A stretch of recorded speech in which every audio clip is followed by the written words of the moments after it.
Maraming salamat, Ikube.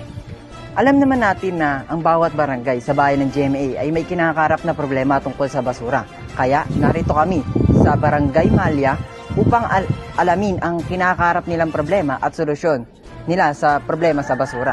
At nakapanayam namin si Konsehal Apo Kapati. Ano po yung pinakamalaking hamon na kinakaharap ng inyong barangay sa pagharap sa basura? Ayun nga po.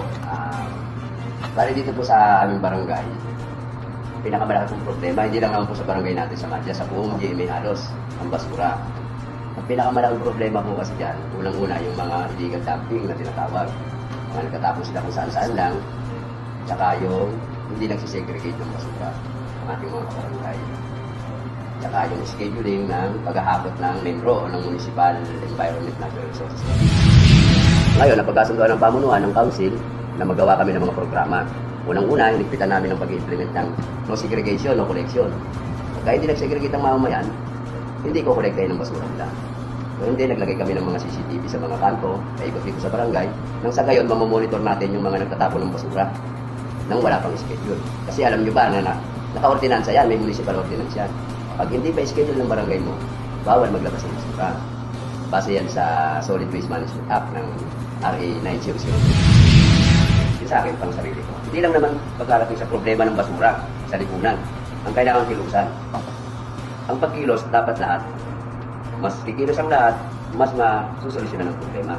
Kasi kung ang taong bayan ay aasa lang sa, kagaya sa amin, mga government official, paano namin may implement ang batas kung hindi naman sila susunod?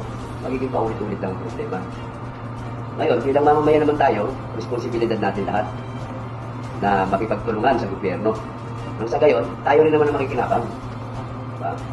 Pagka tumulong ang mamamayan, mas maunlad lang, pamayan na. Diba? Lalo na pagdating sa basura. Dumako naman tayo kay Astor kung saan makakapanayam niya ang isang residente sa Barangay Mali. Maraming salamat, Chongson. Ngayon, kasama ko ang isang mamayan ng Malya. Ano po ang iyong pangalan? Engenti Irish po. Bilang isang mamayan ng Malya, paano po nag-umpisa ang issue sa basura? Nag-umpisa po ito sa kawalan ng disiplina ng mga tao na which is tinatapon na lang po nila yung mga basura sa kung saan-saan.